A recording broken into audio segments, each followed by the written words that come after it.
কলকাতাতে যদি 450 টাকা কেজি মাংস দেয় তাহলে আর কীভাবে বসে থাকি বলুন। তাই আজকে আমরা চলে গেছি সেই খাসির মাংসর দোকানে, যেখানে প্রচুর মাংস লাইন দিয়ে মানুষজন নিচ্ছে। আমরাও চলে গেছি, বেশ কিছুটা মাংস নিলাম এখান থেকে। সত্যি কথা বলতে কি, অনেকে প্রথম হয়তো খাসির মাংস দিচ্ছিল, এখন কিন্তু কোনো খাসির মাংসের বালাই নেই। যদিও 450 টাকা 400 টাকায় কীভাবে খাসির মাংস দেবে।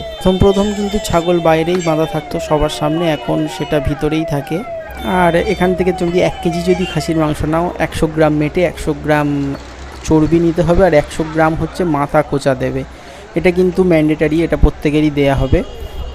আর আমি কিন্তু নিয়ে নিয়েছিলাম কিছুটা মাংস, আর মাংসে কাটছে, তোমরা দেখে কেমন জল পড়ছে দেখো, মাংস প্রচুর জল। আর যদি তোমরা বারুইপুর থেকে আসো, আমি তোমাদের একটা লোকেশান দিয়ে দিচ্ছি, ওইভাবে চলে আসবে বারুইপুরে। ওই লোকেশান মারলেই কিন্তু পুরো মাংস দোকানের সামনেই চলে আসবে। ভালো লাগলে একটা লাইক করে দেবে।